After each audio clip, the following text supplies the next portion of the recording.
Maîtrise de l'argent. Épisode 8. Pourquoi l'éducation financière est plus importante que l'école?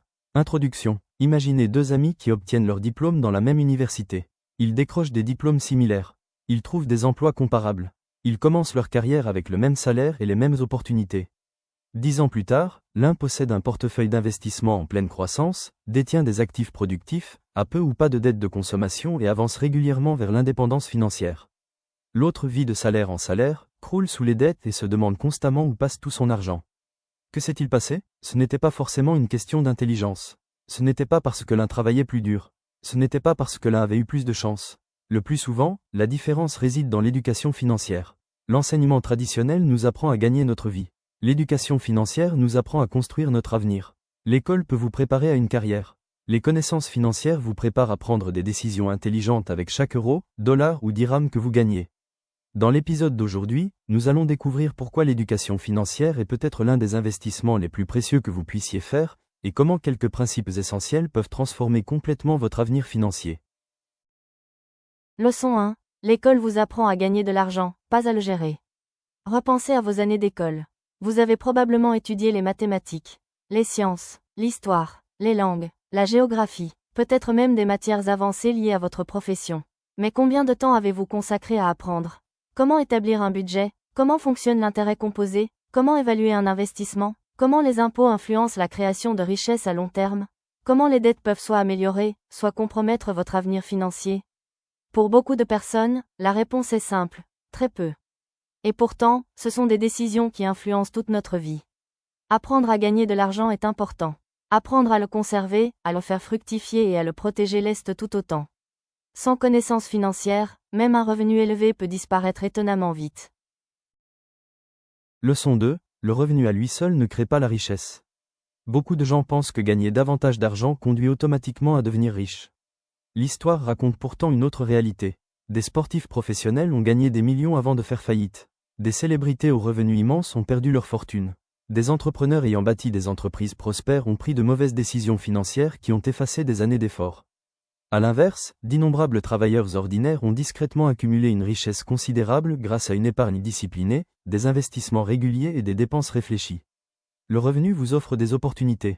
L'éducation vous apprend à en tirer le meilleur parti.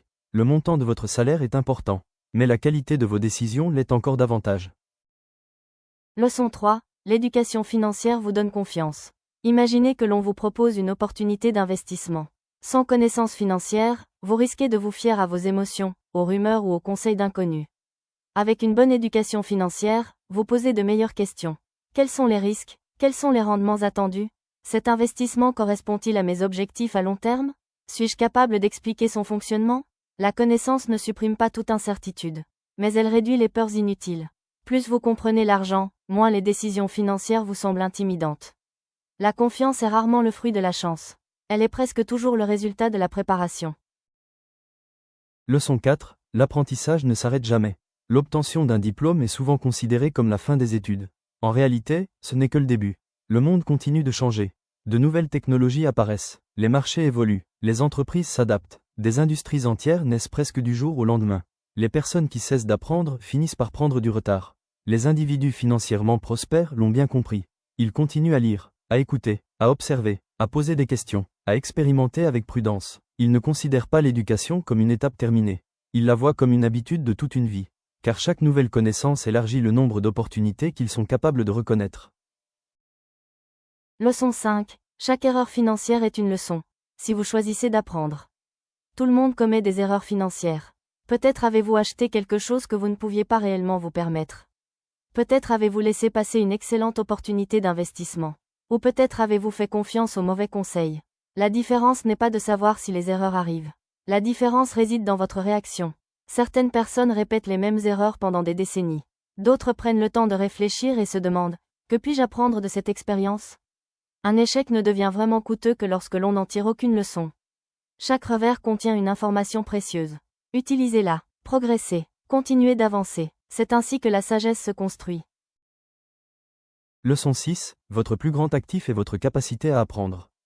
Imaginez que demain vous perdiez tout ce que vous possédez. Votre maison, votre voiture, votre épargne, vos investissements. Que vous resterait-il? Votre expérience, vos connaissances, vos compétences, votre capacité à résoudre des problèmes. votre aptitude à créer de la valeur. Voilà des richesses qu'aucun krach boursier ne peut vous enlever. L'argent peut disparaître, le savoir reste, et parce que la connaissance vous permet de créer de la valeur, elle vous donne aussi la capacité de tout reconstruire. C'est pourquoi investir en soi-même offre souvent le meilleur rendement de tous. Leçon 7. L'éducation financière apporte la liberté, pas seulement la richesse. Beaucoup pensent que le but d'apprendre à gérer son argent est simplement de devenir riche. Mais la richesse n'est qu'une partie de l'histoire. L'éducation financière vous offre des choix. Le choix de changer de carrière. Le choix de créer votre entreprise. Le choix de prendre votre retraite plus tôt. Le choix de soutenir votre famille pendant les périodes difficiles. Le choix de contribuer généreusement aux causes qui vous tiennent à cœur. L'argent, à lui seul, n'est pas la liberté. Ce sont les possibilités qu'il crée qui le sont. Plus vous développez votre éducation financière, plus vous reprenez le contrôle de votre avenir. Et c'est peut-être la plus grande récompense de toutes. Récapitulons, les diplômes peuvent ouvrir des portes. Une carrière peut vous procurer un revenu. Mais l'éducation financière vous apprend quoi faire une fois que ces opportunités se présentent. Elle vous apprend à penser au-delà de votre prochain salaire, à comprendre le risque, à reconnaître les opportunités, à construire des actifs, à éviter les dettes inutiles, à prendre des décisions qui profiteront non seulement à aujourd'hui, mais aussi aux décennies à venir. Apprendre à gérer son argent n'est pas réservé aux investisseurs ou aux entrepreneurs. C'est une compétence essentielle, une compétence qui prend de la valeur chaque année. Maîtrise de l'argent, votre défi d'éducation financière. Pendant les 30 prochains jours, engagez-vous à apprendre chaque jour quelque chose de nouveau sur l'argent. Lisez 10 pages d'un livre sur les finances personnelles. Écoutez un podcast pendant vos trajets. Regardez une vidéo éducative au lieu de faire défiler les réseaux sociaux. Étudiez un concept d'investissement chaque semaine. Notez chaque soir une nouvelle leçon apprise. Ne cherchez pas à tout maîtriser immédiatement. Concentrez-vous simplement sur le fait de devenir un peu plus sage chaque jour.